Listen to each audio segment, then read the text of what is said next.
নাম ও নামে অভিন্ন তত্ত্ব। এই কলিযুগে হরিনামের মধ্যে পূর্ণ শক্তি লুকিয়ে রয়েছে। তাই পদকর্তা নরোত্তম দাস ঠাকুর প্রথমে কলম দিচ্ছেন, গৌরাঙ্গ বলিতে হবে পুলকেশ্বরী। শ্রী গৌরাঙ্গ নামের এমনই মহিমা, যে নাম মুখে উচ্চারণ মাত্রই অশ্রু পুলকেশ্বরী অষ্টসত্ত্বিক ভাবে উদয় হয়। কিন্তু আমি সারা জীবন ধরে নাম করলাম, আমি সারা জীবন ধরে কীর্তনের আসনে বসে করতালি দিলাম, আমি সারা জীবন ধরে কৃষ্ণ নাম করলাম। এত নাম করেও, এত নাম শুনেও যদি আমার চোখ থেকে কোনোদিনও জল না আসে, তাহলে বুঝতে হবে আমার হৃদয়ের মধ্যে প্রেম ভক্তিটা এখনো আসে না। আমার হৃদয়ের মধ্যে প্রেম ভক্তিটা এখনো জন্মায় না। আমার জীবন থেকে প্রেম ভক্তিটা এখনো অনেকটা দূরে রয়েছে। জানেন, একজন বাবাজি ছিল, যার নাম ছিল শ্রীপাদ রামদাস বাবাজি। দু বাহু তুলে হা গৌর বলার সঙ্গে সঙ্গে চক্ষু গড়িয়ে নয়, পিচকারির মতো জল বেরিয়ে তার মাটি কাটা হয়ে যেত। কেউ একজন জিজ্ঞেস করেছিলেন, আচ্ছা বাবা, হা গৌর বলার সঙ্গে সঙ্গে আপনার নয়নে এত জল কোথা থেকে আসে? শোনো, একটা খালি কলসিকে যদি তুমি চাপা কলের নিচে বসিয়ে কলে চাপ দাও, কি হবে? কি হবে মা? আস্তে আস্তে কলসিটা ভর্তি হতে থাকবে। আচ্ছা, কলসিটা ভর্তি হয়ে যাওয়ার পরও যদি আপনি কলে চাপ দেন, কি হবে? কলসি থেকে জলটা উপচে কোথায় পড়বে? মাটিতে পড়বে। তদ্রূপ আমার দেহরূপী কলসিটা কৃষ্ণ প্রেমে, গৌর প্রেমে এমন ভাবে পরিপূর্ণ হয়ে গেছে, যখন আমি নতুন করে প্রেমটা ঢোকাতে যাচ্ছি, তখন নয়নের ধারারূপে বাইরে ছিটিয়ে পড়ছে। বলুন না গুরুদেব, আমি যে সারা জীবন ধরে এত নাম করলাম, এত নাম শুনলাম, তাহলে আমার চোখে তো কোনোদিনও জল এলো না।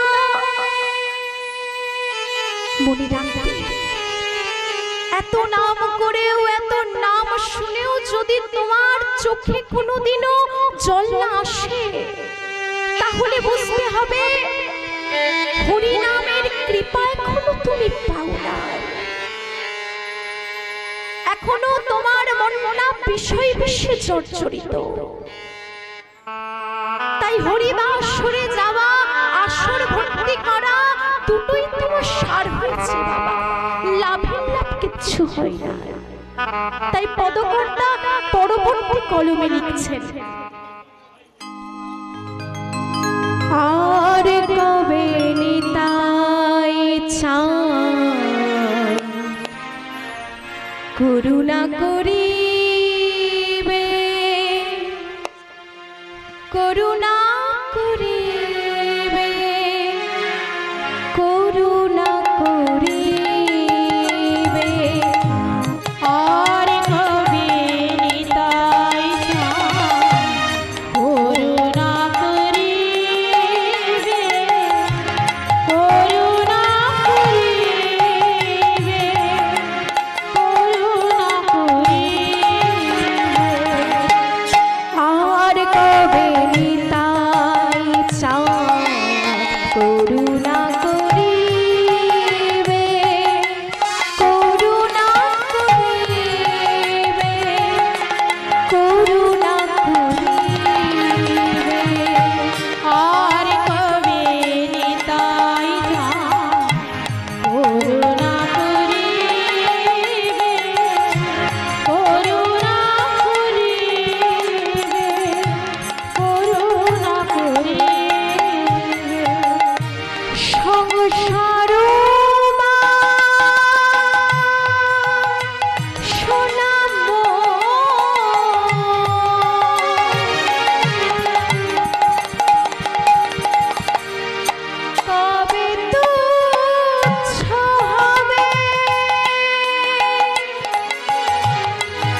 সংসার বাসনা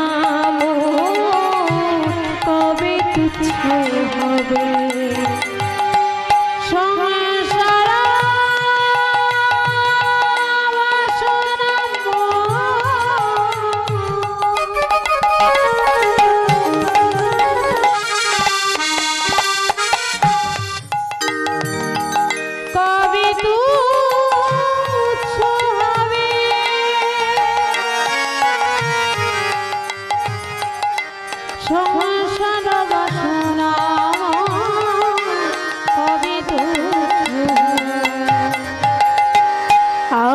কবে নিতাই চাঁদ করুণা করিবে করুণা করিবে করুণা করিবে আর কবে নিতাই চাঁদ করুণা করিবে করুণা করিবে করুণা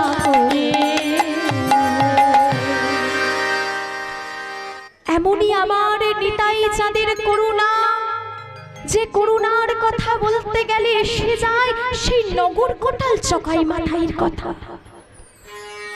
হরিদাস ঠাকুরকে সঙ্গে নিয়ে আমার নিতাই চাঁদ যখন জগাই মাথাইকে নাম দিতে গিয়েছিল বাবা, জগাই কিন্তু নিতাই চাঁদকে মারেনি, মেরেছিল মাথায় কলসি দিয়ে নিতাই চাঁদের কপালটা ফাটিয়ে দিয়েছিল। রক্তটা গড়িয়ে পড়ছে, বলছে রক্ত ঝরে ঝরুক কিন্তু জীব কৃষ্ণ কথা বলো। হরিদাস ঠাকুর নিতাই চাঁদকে বলছে, প্রভু কাকে নাম দিতে এসেছো তুমি? যারা কিনা দিবানিশি 24 ঘন্টায় মদে ডুবে থাকে, যাদের রোজ 80 হাঁড়ি মদ না হলে দিন যায় না, তুমি তাদের নাম দিতে এসেছো? চলো প্রভু চলো, এদেরকে আর নাম দিতে হবে না, তুমি চলো। তখন নিতাই চাঁদকে বলছে যে মেরেছিস কলসির কানা, তা বলে কি প্রেম দেব না? প্রেম আমি দেব, তোরা মার, আমার যত খুশি মার, যত খুশি আঘাত কর, আমি তার পুরো বলবো তোরা ওই মুখে একবার কৃষ্ণ নাম তোরা বল। আজ হরিদাস ঠাকুর নিতাই চাঁদকে টানতে টানতে নিয়ে চলে যাচ্ছে। জগাই মাথাইকে গিয়ে বলছে, ভাই এ কি করলি ভাই? তুই বৈষ্ণবীর গায়ে আঘাত করলি, নিশার চোটে আজ কি করলি তুই? দাদা তুমি কি ভাবলে দাদা? না আমি এত বোকা, আমি জানি দাদা এ জগতে মোট 64 প্রকার অপরাধ রয়েছে, তার মধ্যে সবথেকে বড় অপরাধ হলো বৈষ্ণব অপরাধ। আমি জানি, কিন্তু দাদা বাড়িতে গঙ্গা এসেছে, ডুববো না তা কি করে হয়? এ কি কথা বলছিস? এ কি কথা বলছিস তুই? আজ নিতাই চাঁদের কপালটা ফাটিয়ে দিয়ে বলছিস বাড়িতে গঙ্গা এসেছে। দাদা তুমি কি শোনোনি? কান টানলে মাথা আসে। হ্যাঁ সে তো শুনেছি। শোনো দাদা, আমি নিতাই চাঁদের কপালটা এমনি এমনি ফাটাইনি, আমি নিতাই চাঁদের কপালটা ফাটিয়ে দিয়ে আসল মানুষকে জানিয়ে দিয়েছি। হে দয়াল হরি, পতিত পাবন গৌরী, এই নবদ্বীপ ধামে যে আরো কিছু পতিত পড়ে আছে, তুমি কি তাদের উদ্ধার করবে না? রক্ত ঝরা মাথাটা নিয়ে বড় ভাই যখন ছোট ভাইয়ের সামনে গিয়ে দাঁড়াবে, ছোট ভাই নিজেকে স্থির রাখতে পারবে না, ছুটে আসবে মারার জন্য। আর যেই আসবে দুই ভাই নিতাই গৌরের চরণটা জড়িয়ে ধরবো, আর ওনারা প্রেম দিয়ে উদ্ধার করে দেবে। চিন্তা করে দেখুন মা, জগাই মাথাইয়ের মতো ঘোর মাতাল উদ্ধার হয়ে গেল, কিন্তু আমি আপনারা সংসারে এমনই মাতাল 24 ঘন্টা সংসারের মধ্যে জ্বলে পুড়ে মরছি, অথচ সংসারের বাসনা আমাদের মধ্যে ফিরে গেল না। তাই মহাজন বলছেন যে সংসার করে সে সংসার ছাড়তে পারে, কিন্তু যার মধ্যে আর সংসার ঢুকে যায় সে কোনোদিনও সংসার ত্যাগ করতে পারে না। যে মদ খায় তাকে মদ ছাড়ানো যায়, কিন্তু মদ যাকে খায় তাকে কোনোদিনও মদ ছাড়াতে পারবে না। যে বাড়িতে থেকে দিনরাত 24 ঘন্টা বলে আমি সংসার ত্যাগ করে বৃন্দাবনে চলে যাব, বিশ্বাস করুন ও কোনোদিনও যাবে না। কিন্তু যে সংসারের মধ্যে থেকে কোনোদিনও বলে না আমি চলে যাব, সে চলে যেতে পারে।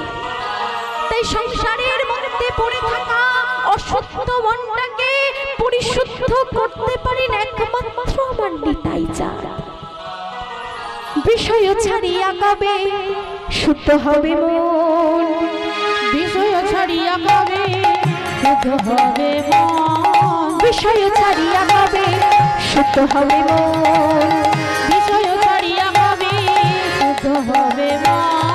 কবে हम হেরাব শ্রী বৃন্দাবন, কবে हम হেরাব শ্রী বৃন্দাবন, কবে हम হেরাব শ্রী বৃন্দাবন, কবে हम হেরাব শ্রী বৃন্দাবন। বৃন্দাবনে কবে বাজাবো, বৃন্দাবনে কবে বাজাবো, বৃন্দাবনে কবে বাজাবো, বৃন্দাবনে কবে বাজাবো। তাপিত পরাণ শীতল করব, বৃন্দাবনে কবে বাজাবো, তাপিত পরাণ শীতল করব, বৃন্দাবনে কবে বাজাবো। তাপিত পরাণ শীতল করব, সকল জ্বালা জুড়াইব। নিতাই গৌর হরি হরি হরি। পরাণ শীতল করব, সকল জ্বালা জুড়াইব। বৃন্দাবনে কবে বাজাবো, বৃন্দাবনে কবে বাজাবো, বৃন্দাবনে কবে বাজাবো। ভগবান সব সময়ের জন্য ভক্তকে রক্ষা করে, তাই ভক্তেরও কর্তব্য ভগবানকে সেবা করা, তার দেখাশোনা করা। যারা গুরু দীক্ষা নিয়েছেন খুব ভালো কথা, যারা নিতে পারেননি পরে নেবেন ভাবছেন আরো ভালো, আরো ভালো। আচ্ছা মা, একটা কথা আমায় বলুন তো, একটা ছেলে 2 বছর ধরে প্রিপারেশন নিচ্ছে চাকরির পরীক্ষায় বসবার জন্য। দেখবেন চাকরির পরীক্ষায় বসতে হলে একটা ফর্ম ফিল আপ করতে হয়, ওই ফর্মটা ফিল আপ না করলে পরীক্ষা দেওয়া যায় না। ছেলেটা 2 বছর ধরে প্রিপারেশন নিচ্ছে, কিন্তু সে ফর্মটাই ফিল আপ করলো না। তাহলে কি চাকরির পরীক্ষাতে বসতে পারবে? পারবে। তার 2 বছরটা নষ্ট হলো, আবার একটা বছর তাকে অপেক্ষা করতে হবে। ঠিক তেমন আমি সারা জীবন ধরে কৃষ্ণ নাম করলাম, আমি সারা জীবন ধরে কীর্তন করে বেড়ালাম, আমি সারা জীবন ধরে হরি নাম করলাম, আমি যাকে এত ডাকলাম আমার ডাকটা যদি তার কান পর্যন্ত না পৌঁছয়, আমি সারা জীবন ধরে যার জন্য এত কিছু করলাম তাকে তো জানাতে হবে আমি তার জন্য কি করেছি। ঠিক তেমন আমি সারাটা জীবন ধরে তাকে ডেকে গেলাম, আমার ডাকটা তার কান পর্যন্ত না পৌঁছলে আমি যে এতদিন ধরে ডাকলাম আমার দিনগুলো তো নষ্ট হয়ে গেল, তাই না? এত সহজ কৃষ্ণ কৃপা পাওয়া, গৌর কৃপা পাওয়া এত সহজ কথা নয়। এই ভারতবর্ষের নাগরিক হতে গেলে একটা কার্ড তৈরি করতে হয়, সেই কার্ডটার নাম কি? কি গো, কার্ডটার নাম কি? নেই নাকি আপনাদের? হ্যাঁ, কে বলে স্বাস্থ্য সাথীর কার্ড? এই মরেছে। আধার কার্ড, তাই তো? ওই আধার কার্ডটা না থাকলে কিন্তু আপনি দেশের নাগরিক হিসেবে গণ্য হবেন না। ঠিক তেমন আমার ভগবানের কৃপা পেতে হলে একটা কার্ড তৈরি করতে হবে। ওই কার্ডটার নাম কি? ওই কার্ডটার নাম হচ্ছে আমার নামরূপী আধার কার্ড। ওই কার্ডটা সবার প্রথমে তৈরি করে তার চরণে আপনাকে জমা দিতে হবে। যদি আপনি ওই কার্ডটা তৈরি করে তার চরণে জমা না দেন, এত ভক্তের মধ্যে কিন্তু আপনি হারিয়ে যাবেন। আর ওই কার্ডটা আপনি কিন্তু একা একা তৈরি করতে পারবেন না, একটা মানুষের সাহায্য নিতে হবে। মানুষটাকে গুরুদেব, গুরুচরণ আশ্রয় করতে হবে। কারণ একমাত্র গুরুই পারে ভক্তের সঙ্গে ভগবানের সংযোগ ঘটাতে, ভক্তের সঙ্গে ভগবানের মেলবন্ধন তৈরি করতে। গুরু শব্দের অর্থ কি? গুরু শব্দের অর্থ হচ্ছে অন্ধকার, রু শব্দের অর্থ হচ্ছে আলো। অন্ধকার থেকে হাতটা ধরে যে আলোর দিকে নিয়ে যায়, সেই হচ্ছে প্রকৃত গুরু। কিন্তু যাকে দেখলাম গুরু করে নিলাম, এই জিনিসটা কিন্তু হবে না মা। যার সাথে আপনার শুধু দেনা পাওনা সম্পর্ক, যার মুখে কোনো কৃষ্ণ কথা নেই, হরি কথা নেই, যে আপনার বাড়িতে আসলে শুধু এটা বলে ওই বাড়িতে এত টাকা আমাকে বকশিশ দিয়েছে, এত টাকা প্রণামী পেয়েছি, আলুর সিজনে ওই বাড়িতে 5 বস্তা আলু পেয়েছি, ধান চাষের সময় ওই বাড়িতে এত কিলো ধান দিয়ে গেছে। মনে রাখবেন, এরকম গুরু যদি আপনাদের জীবনে থাকে, অতি অবশ্যই ত্যাগ করুন। আমি বলছি না, শাস্ত্র বলছে গুরু যদি গুরুর মতো না হয় তাকে ত্যাগ করো, এতে কোনো অপরাধ নেই। কিন্তু মা, কিভাবে বুঝবো প্রকৃত গুরুকে? কিভাবে চিনবো প্রকৃত গুরু কারা? যাকে দেখলে আসে হৃদয়ে কৃষ্ণ নাম, সেই তো প্রকৃত গুরু, তাহার চরণে করিবে প্রণাম। যাকে দেখলে আমার হৃদয়ে ভক্তি জাগরিত হয়, যাকে দেখলে আমার হৃদয়ের মধ্যে ভক্তি সঞ্চারণ হয়, যাকে দেখলে, যার সান্নিধ্য পেলে কৃষ্ণ চরণে ভক্তিটা আমার দ্বিগুণ বেড়ে যায়, যার সান্নিধ্য পেলে, যার পাশে বসে থেকে কৃষ্ণ কথা, হরি কথা আস্বাদন করলে আমার শোনার ইচ্ছাটা দ্বিগুণ বেড়ে যায়, যাকে দেখলে আমার মাথাটা নত করতে ইচ্ছে করে, সেই প্রকৃত এমন গুরু যদি জীবনে পান, জীবন কিন্তু ধন্য হয়ে যাবে। প্রত্যেকদিন আর কি করবেন? প্রভাতে উঠে স্নান করবেন। শাস্ত্রে 5 প্রকার স্নানের কথা বলা হয়েছে। 1, ভোর 3টে থেকে সকাল 6টা পর্যন্ত যে স্নান করা হয় তাকে বলা হয় ঋষি স্নান, অর্থাৎ ঋষিরা ওই সময় স্নান করে। সকাল 6টা থেকে সকাল 9টা পর্যন্ত যে স্নান করা হয় তাকে বলা হয় দেবস্নান, অর্থাৎ দেবতারা ওই সময় স্নান করে। সকাল 9টা থেকে দুপুর 12টা পর্যন্ত যে স্নান করা হয় ওকে বলে নরস্নান। দুপুর 12টা থেকে বিকেল 3টে পর্যন্ত যে স্নান করা হয় ওকে বলা হয় অসুর স্নান।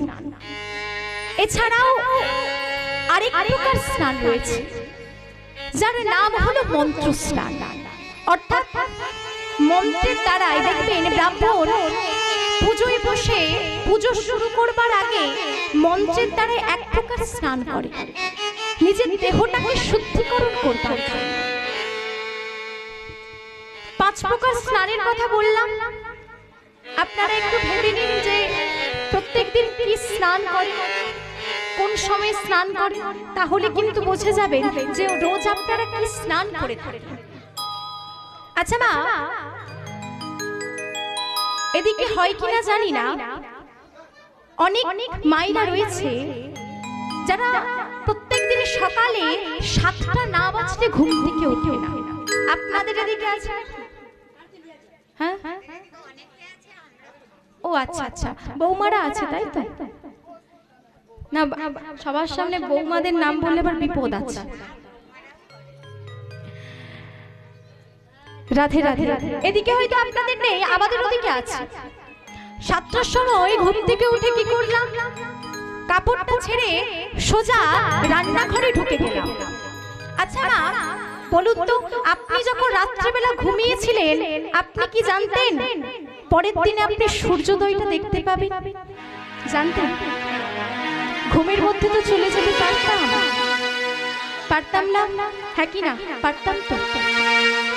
মনে রাখতে, মানুষ যখন ঘুমিয়ে যায় সেই সময় মানুষের দেহটাকে মৃত ব্যক্তির সঙ্গে তুলনা করা হয়। তাই তুমি যখন ঘুমিয়ে যাচ্ছ, ঘুম থেকে যখন উঠছো, তোমার দেহটা কিন্তু অশুদ্ধ। তুমি কি করলে? কাপড়টা ছেড়ে সোজা রান্নাঘরে ঢুকে গেলে, তোমার দেহটা কিন্তু অশুদ্ধ রয়ে গেল। রান্নাঘরে কোন দেবীর বাস? লক্ষ্মী, তাই তো?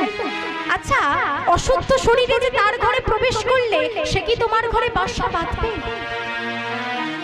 সে কি তোমার ঘরে থাকবে? কি করলাম? অশুদ্ধ শরীরে সবার জন্য রান্নাঘরে গিয়ে চা করতে লেগে গেলাম। চাটা খেয়ে, বিস্কুটটা খেয়ে সকালবেলা গোবিন্দের জন্য ফুলটা চয়ন করতে চলে গেলাম। যেখানে তোমার দেহটাই অশুদ্ধ, তোমার তোলা ফুল আমার গোবিন্দ চরণে দিলে গোবিন্দ কি তা গ্রহণ করবে? একটু বিচার করবে না? মনে রাখবে, একটা নারীর দ্বারাই কিন্তু সংসার সুখী হয়। একটা সংসারের উন্নতির পিছনে একটা কিন্তু নারীর হাত রয়েছে। একটা নারী পারে সংসারকে উন্নতির উচ্চ শিখরে পৌঁছে দিতে, ঠিক তেমনি একটা নারী পারে সংসারকে উচ্ছন্নে পাঠাতে। তাই চিন্তাটা আপনাদের, সংসারকে আপনারা স্বর্গ করে তুলবেন না নরকে পাঠাবেন? প্রত্যেকদিন প্রভাতে স্নান সেরে তুলসী গাছে জল দেবেন। দেন? তুলসী গাছে জল দেন তো? সকাল সন্ধ্যা নিয়ম করে প্রত্যেকদিন বাড়ির সকল সদস্যকে নিয়ে তুলসী পরিক্রমা করবেন। করা হয় বাড়িতে? হয় না তো? শিখিয়ে দিয়ে যাচ্ছে, বাবার ফোন নাম্বারটা রয়েছে, ফোন করে কিন্তু জিজ্ঞাসা করব। শিখিয়ে দিয়ে যাচ্ছে, সবাই মিলে আমার সঙ্গে সঙ্গে বলবে, নমো নমো তুলসী মহারানী, বৃন্দে মহারানী, নমো নমো তুলসী মহারানী, বৃন্দে মহারানী, নমো নমো। তুলসী মহারানী, বৃন্দে মহারানী, নমো নমো। তুলসী মহারানী, বৃন্দে মহারানী, নমো নমো। যে তোমার শরণে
তুলুন তুলুন সবাই মিলে, বসে রয়েছেন দাঁড়িয়ে রয়েছেন, এই যে এদিকে,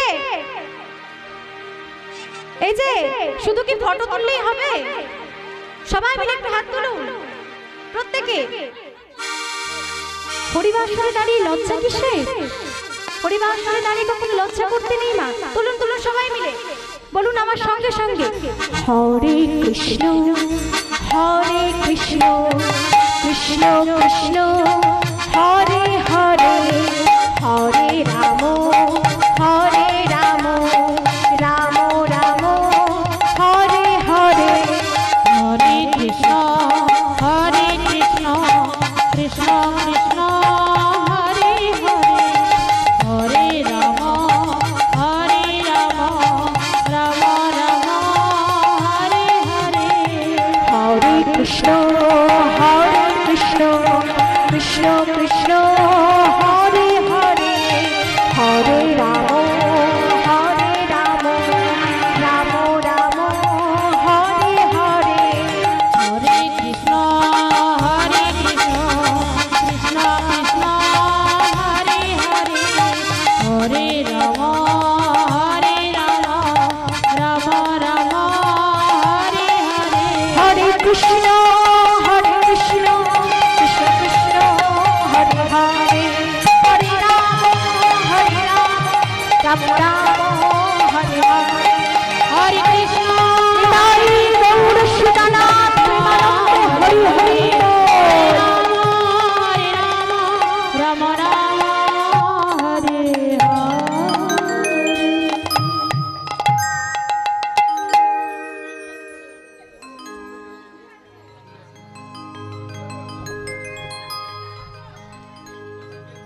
তখনকার দিনে মানুষ যখন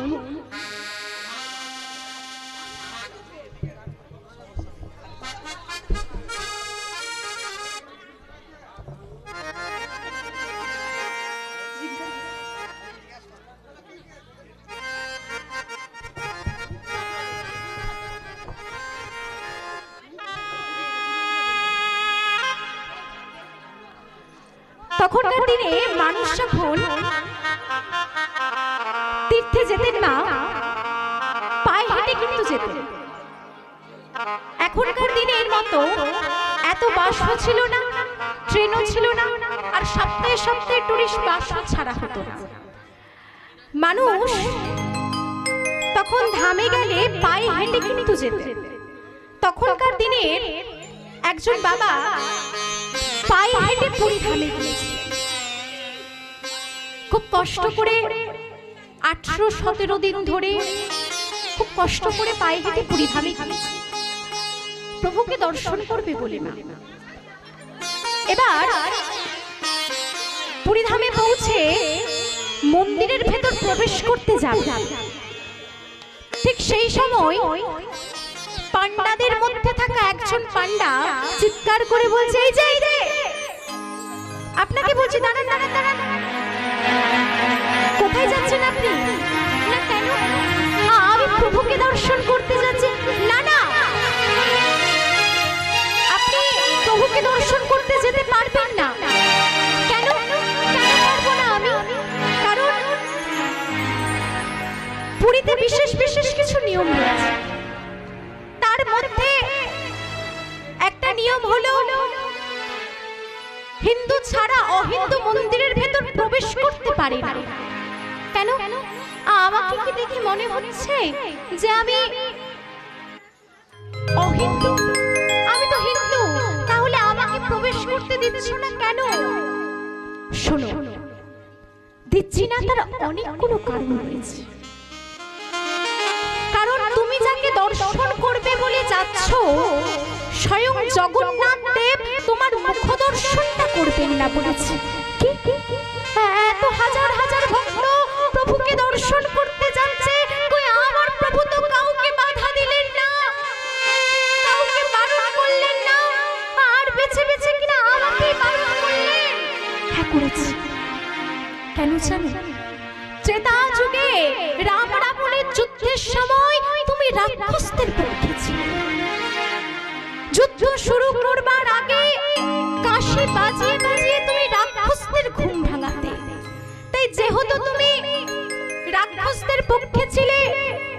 স্বয়ং জগন্নাথ দেব তোমার মুখ দর্শনটা করবেন না বলেছে। আমার মুখ দর্শনটা করবেন না বলে দিয়েছে। আচ্ছা মা, ধরুন ওই জায়গায় আমরা আছি, খুব কষ্ট করে পুরীধামে গেছি প্রভুকে দর্শন করব বলে, কিন্তু যাকে দর্শন করতে গিয়েছি সে যদি বলে চিরতরের জন্য তোমার মুখ দর্শনটা করতে আমি চাই না, কষ্ট হবে হবে না? কষ্ট হবে তো, দুঃখ হবে তো। সে ব্যক্তি বড়ই অদ্ভুত মা। এ কথা শুনে মনের আনন্দে নৃত্য করতে করতে বাড়ি ফিরে যাচ্ছে, পিছন থেকে একজন চিৎকার করে বলছে, এই যে ভাই দাঁড়াও দাঁড়াও দাঁড়াও দাঁড়াও, আমায় ডাকছো? হ্যাঁ হ্যাঁ তোমায় ডাকছি, তোমায়।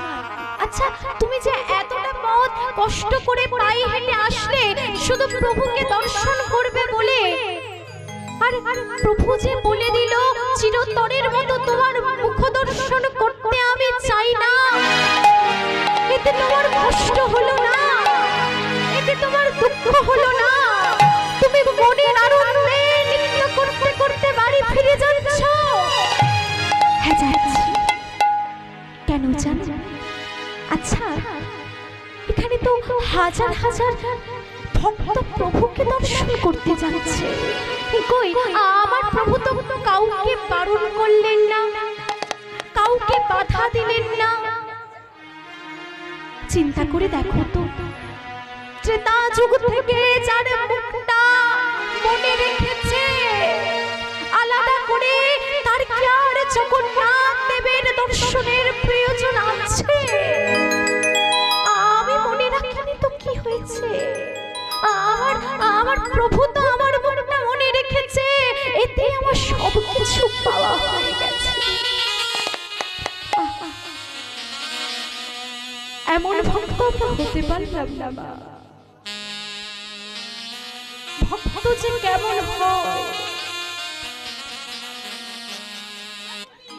জানি না। আমাদের প্রত্যেকের জীবনে দুটো পথ রয়েছে, দুটো পথ রয়েছে আমাদের প্রত্যেকের জীবনে। এক হচ্ছে ঈশ্বরের চরণ, আর দুই হচ্ছে সংসার।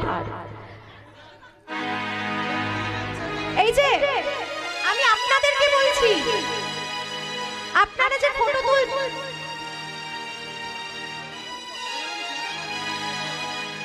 এই যে জয়নিতাই, আমি আপনাদেরকে বলছি কিছু মনে করবেন না মা। প্রথমত এই জায়গাটা তো কীর্তন করার পরিবেশ একদমই নয়। দ্বিতীয়ত এমন ভাবে স্টেজটা তৈরি করা হয়েছে শুধুমাত্র মনে হচ্ছে মানুষজনকে বসিয়ে রাখার জন্য তৈরি করা হয়েছে। আপনাদের উচিত ছিল অন্তত সামনে যেমন কিছু ভক্ত বসতে পারে। কীর্তনের সামনে অনর্গল যদি আপনারা কথা বলতে থাকেন, সেখানে কিন্তু সবার মনোযোগটা হারিয়ে যায়। কীর্তনের যে আসল ভাব ওটা কিন্তু আসে না। আমি বলবো না আপনারা সবকিছু বন্ধ করে দিন, আপনারা করুন, আজকে বিশেষ একটা দিন, এটাই স্মৃতি হয়ে থাকবে। কিন্তু যতটুকু পারবেন আপনারা একটু নিরিবিলি ভাবে আস্তে হবে যদি আপনারা কাজগুলো করেন, সেক্ষেত্রে আমাদের খুব ভালো হয় এবং যারা বসে শ্রবণ করছেন তাদেরও ভালো হয়। জয়নিতাই, রাধে রাধে। আমাদের মানব জীবনে দুটো পথ রয়েছে মা। কি কি? এক হচ্ছে ঈশ্বরের চরণ, আর দুই হচ্ছে সংসার। আমি কি করলাম? ঈশ্বরের চরণটাকে ছেড়ে দিয়ে আমার নিতাই চাঁদের চরণটা ত্যাগ করে, আমার মহাপ্রভুর চরণটা ছেড়ে দিয়ে আমি সংসারটাকে জড়িয়ে ধরলাম। আমি এত বোকা, আমি ভুলে গেলাম যে আমি যদি যে ঈশ্বরের চরণটা ধরতাম আমার দুটো জিনিস একসাথে পাওয়া। আমি ভগবানের চরণটা যেমন ভাবে পেতাম ঠিক তেমন ভাবে আমি সংসারটাও পেতাম। Buy one get one free, একটার সাথে একটা ফ্রি। কিন্তু আমি কি করলাম? আমি ঈশ্বরের চরণটা ছেড়ে দিয়ে আমি সংসারটাকে আপন করে ধরলাম, আর আমি তার চরণ থেকে অনেকটা পিছিয়ে গেলাম।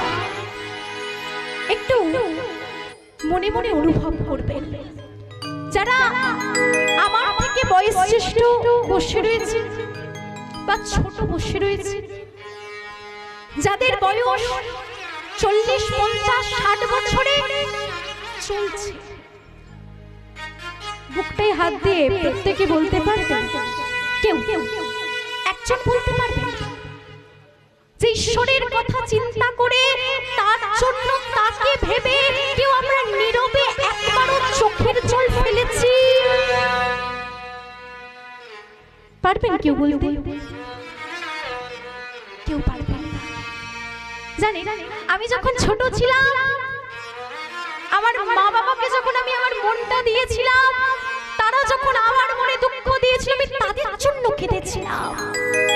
যখন আমি বড় হলাম, স্কুল কলেজে গেলাম, বন্ধু বান্ধবীদের সাথে মেলামেশা করলাম, তারা যখন আমার মনে দুঃখ দিয়েছিল আমি তাদের জন্য কেঁদেছিলাম। যখন আমি বিবাহ করলাম, আমার স্বামী যখন আমার মনে দুঃখ দিল আমি তাদের জন্য কেঁদেছিলাম। যখন নাতিপুতি হলো, বড় হলো, তারা যখন আমার মনে দুঃখ দিয়েছিল আমি তাদের জন্য কেঁদেছিলাম। আমি এই জীবনে আমার চোখের জলটা সবার জন্য ভাগ করে দিয়েছি, সবাইকে আমি আমার চোখের জলটা একটু একটু করে দিয়ে দিয়েছি। কিন্তু শেষ জীবনে কীর্তনের আসরে বসে যখন আমি তার কথা চিন্তা করে তার জন্য কাঁদতে বসলাম, তখন আমার চোখে আর জল এলো না। চোখের জলের কলসিটা ফুরিয়ে গেছে। তার কথা চিন্তা করে আমার নয়নে দুফোঁটা চোখের জল এলো না।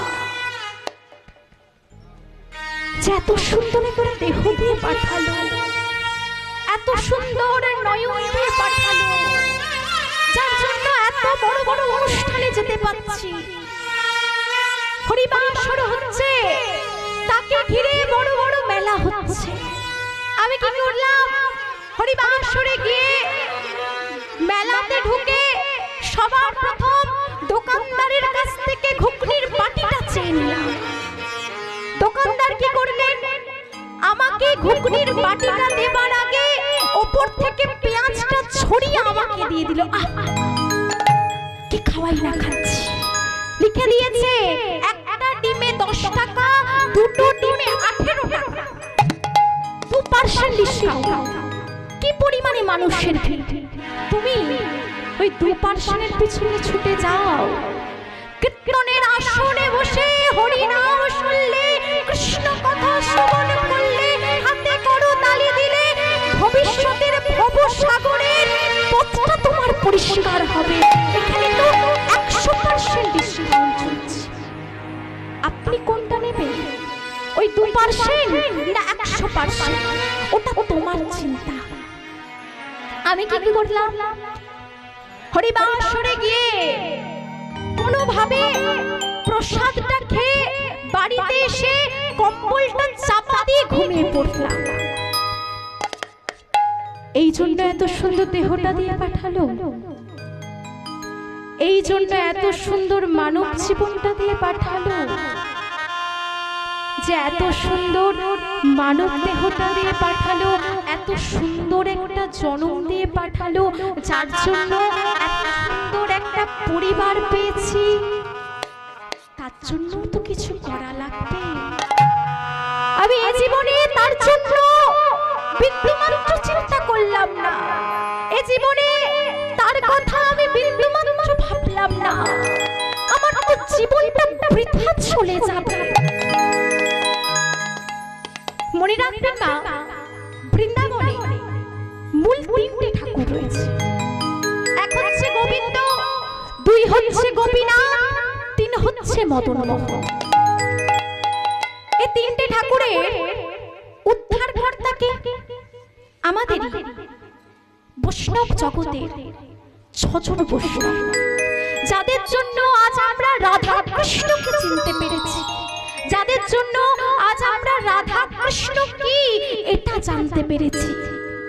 জয়রূপ সনাতন ভট্ট রঘুনাথ, শ্রীজীব গোপাল ভট্ট দাস রঘুনাথ, এ ছয় গোসাই করি চরণে বন্দন, যাহা হইতে বিঘ্ন না সবিষ্ট পূরণ।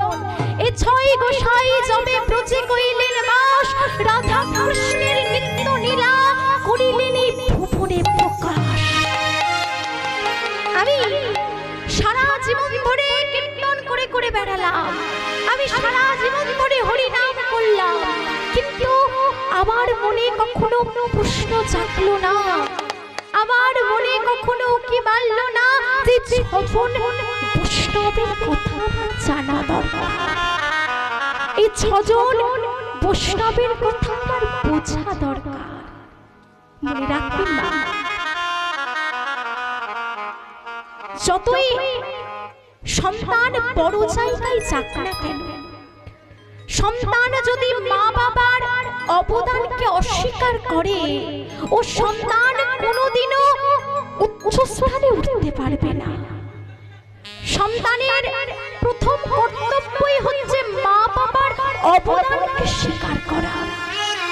যতই যাও না মন্দির মসজিদ, যতই যাও না তীর্থস্থান, মা বাবাকে না পুজিলে পাবে না কখনো ভগবান।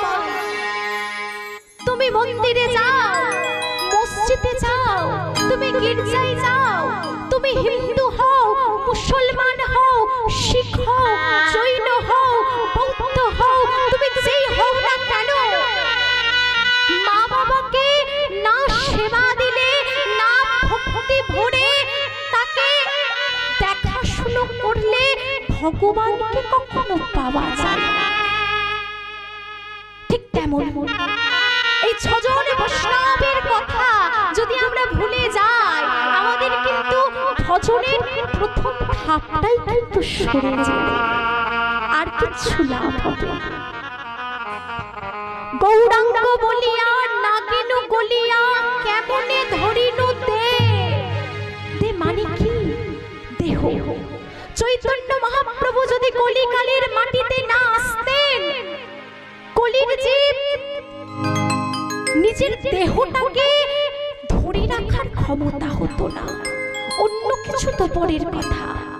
আচ্ছা মা, এদিকে আপনাদের গাভী চাষ আছে, বাড়িতে বাড়িতে গরু চাষ করেন তো?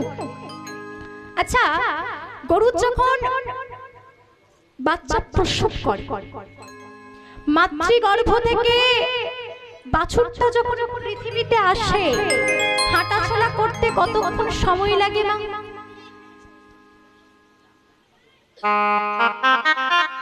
কতক্ষণ লাগে? তবু আধ ঘন্টা, 1 ঘন্টা, বড় জোর 2 ঘন্টা, তাই তো? চিন্তা করে দেখুন, 2 ঘন্টায় সুন্দরভাবে হাঁটাচলা করতে পারে, তাই না?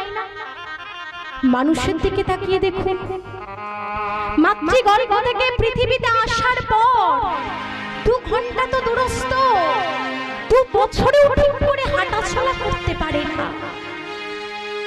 দেয়ালটা ধরে ধরে হাঁটতে হয়। যেখানে তোমার 2 বছর ঠিক করে হাঁটাচলা করতে সময় পেরিয়ে যায়, তারপরেও এত অহংকার আসে কোথা থেকে?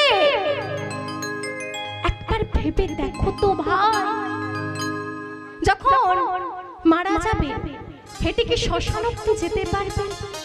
পারবেন? 4 জনের কাঁধে চেপে কিন্তু যেতে হবে। একটা চিন্তা করে দেখবেন কোন জায়গায় আমরা রয়েছি। শ্রীরাধার মহিমা প্রেম রসসীমা জগতে জানাই তো কে? চৈতন্য মহাপ্রভু যদি কলিকালের মাটিতে না আসতেন, কলির জীব জানতেই পারতেন না আজ বৃন্দাবনে যে এত লক্ষ লক্ষ মানুষের ভিড়, ব্রজ ব্রজের ধুলায় মাখামাখি করছে, গড়াগড়ি খাচ্ছে। রাধে দয়া কৃপা করো, কৃষ্ণ হরে কৃপা করো। চৈতন্য মহাপ্রভু যদি কলিকালের মাটিতে না আসতেন, কলির জীব জানতেই পারতেন না বৃন্দাবন খাই না খাই মা। পদকর্তা শেষ প্রান্তে দাঁড়িয়ে কলম দিচ্ছে, রূপ রঘুনাথে বলি হইবে আকুতি। রূপ রঘুনাথ বলি হইবে আকুতি। রূপ রঘুনাথে বলি হইবে আকুতি। রূপ রঘুনাথ বলি হইবে আকুতি। কবে হাম হেরব যুগল প্রীতি। কবে হাম হেরব যুগল প্রীতি। রূপ রঘুনাথে পদে রঘু মোরে আস। রূপ রঘুনাথ পদে রঘু মোরে আস। রূপ রঘুনাথে পদে রঘু মোরে আস। রূপ রঘুনাথ পদে রঘু মোরে আস। প্রার্থনা করো এ সদা নরোত্তম দাস। প্রার্থনা করো এ সদা নরোত্তম দাস। তাও হে মোরে কৃপা বাড়ি। তাও হে মোরে কৃপা বাড়ি। তাও হে মোরে কৃপা বাড়ি। তাও হে মোরে কৃপা বাড়ি। যুগল ভজন করিতে পারি। তাও হে মোরে কৃপা বাড়ি। যুগল ভজন করতে পারি। তাও হে মোরে কৃপা বাড়ি। যুগল ভজন করিতে পারি। তাও হে মোরে কৃপা বাড়ি। যুগল ভজন করতে পারি। তাও হে মোরে কৃপা বাড়ি। যুগল ভজন করিতে পারি। আস্বাদিব প্রেম মাধুরী। তাই গৌর হরি হরি বল। করতে পারি আমি তাও হে মোরে কৃপা বাড়ি। তাও হে মোরে কৃপা বাড়ি। তাও হে মোরে কৃপা বাড়ি। প্রার্থনা করো সদা নরোত্তম দাস হে। প্রার্থনা করো সদা নরোত্তম দাস হে।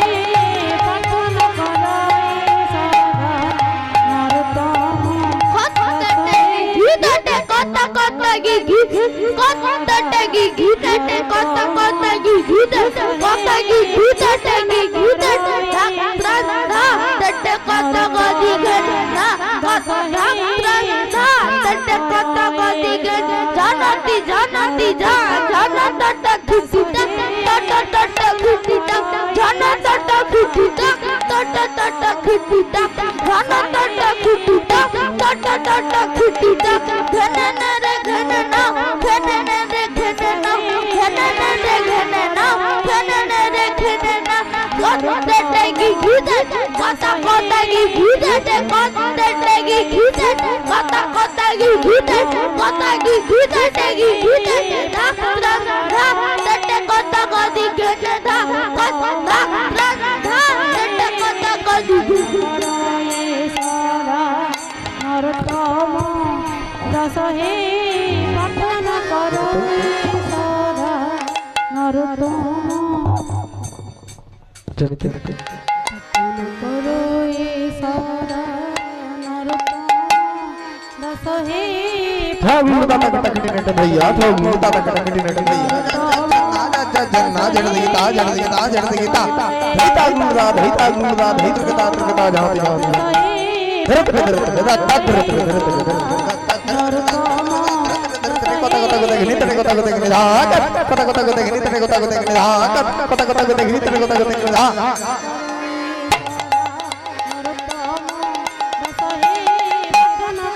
जरी तो এখন যে তালটি করা হচ্ছে এটির নাম জামালি তাল। কীর্তনের একটি অঙ্গ তাল। এটা খুব পপুলার একটি তাল যেটি কীর্তনের নবদ্বীপ লীলা শেষ করার পূর্বে বা বিশ্রাম দেওয়ার পূর্বে গাওয়া হয়। তালটি 14 মাত্রা, লঘু গুরু মিলিয়ে 28 মাত্রা। এই তালে যে আমি যে যন্ত্রটি বাজাচ্ছি এটির নাম শ্রীখোল। শ্রী অর্থে সুন্দর, খোল অর্থে খোল।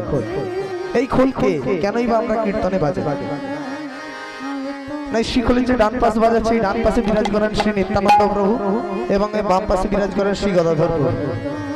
কলিযুগের মহানাম হরে কৃষ্ণ নাম 16 নাম 32টি অক্ষর। এই 32টি অক্ষর রয়েছে এই শ্রীখোলের ডান দিকে শ্রী আকারে এবং বাম পাশেও রয়েছে 32টি শ্রী আকারে। 32 দোকানে 64টি মাহাত্ম। এই 64 মাহাত্মের শিখলকে যিনি ধারণ করে আছেন এই ফিতা, ইনি হলেন কলিযুগের ভগবান শ্রীকৃষ্ণ চৈতন্য মহাপ্রভু। তো মানুষ যেমন কথা বলে শিখলে সেভাবেই কথা বলতে হবে। কি বলছে? বলছে নাচো তো নাচো তো নাচো তো নাচো তো নাচো তো নাচো তো বাজো তো।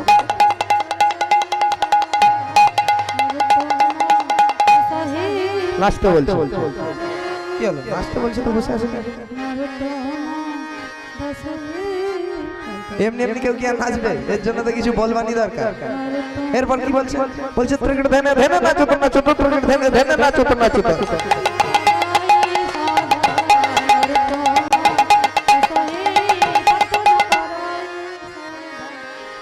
এরপর বলছে ধন্য ধন্য নদিয়া নাগর।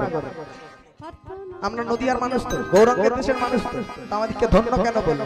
না সত্য পিতা দাপর করি, সত্য ধ্যান তেতাই যোগ্য দাপরে অর্চনা।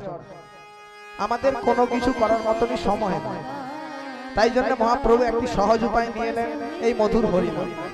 হরিনাম গাইলেই বা তার নাম করলেই তাকে খুব সহজে লাভ করা যায়, যার জন্য বললেন ধন্য ধন্য নদিয়া নাগর, ধন্য ধন্য নদিয়া নাগর। নাচো তো সব ভক্তগণ, নিতাই রঙ্গে মাতিয়া, হ্যাঁ নিতাই রঙ্গে মাতিয়া।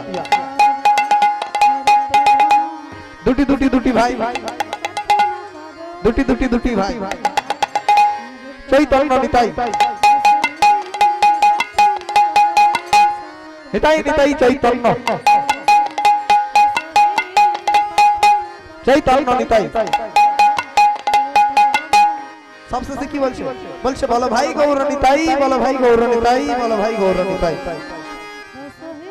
প্রার্থনা করলাই সদা নরতম দশহে, প্রার্থনা করলাই সদা নরতম দশহে, প্রার্থনা করলাই সদা নরতম দশহে, প্রার্থনা করলাই সদা নরতম দশহে, প্রার্থনা করলাই সদা নরতম দশহে, প্রার্থনা করলাই সদা নরতম দশহে, প্রার্থনা করো।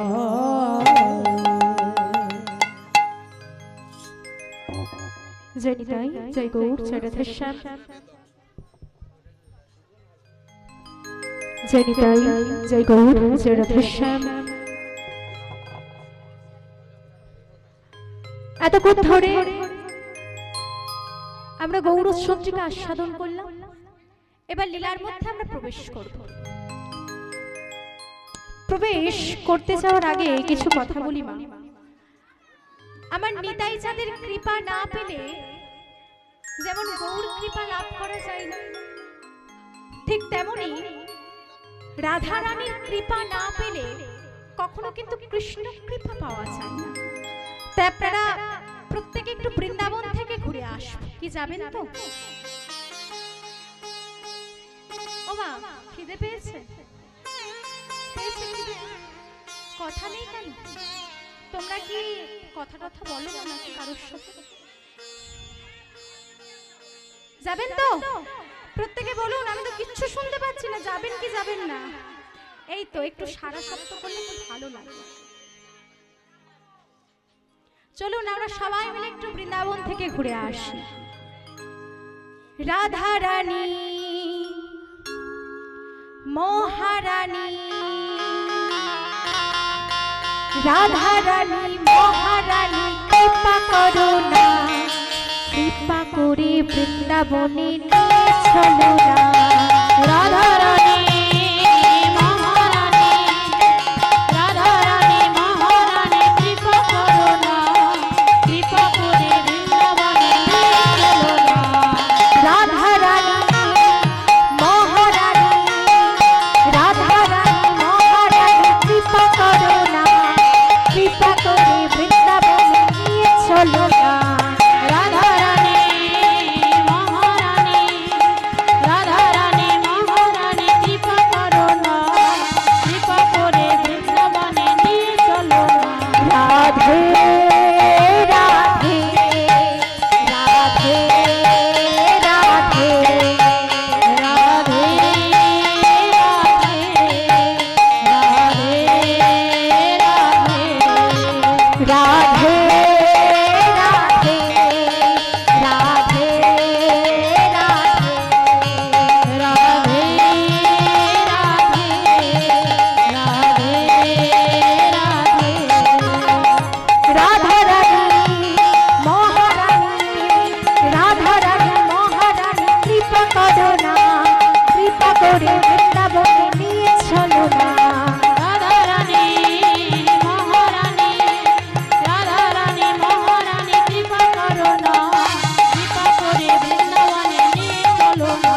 বলো রাধে রাধে রাধে রাধে রাধে রাধে রাধে রাধে রাধে বলো শ্রী রাধে রাধে রাধে রাধে রাধে রাধে রাধে রাধে রাধে বলো শ্রী রাধে।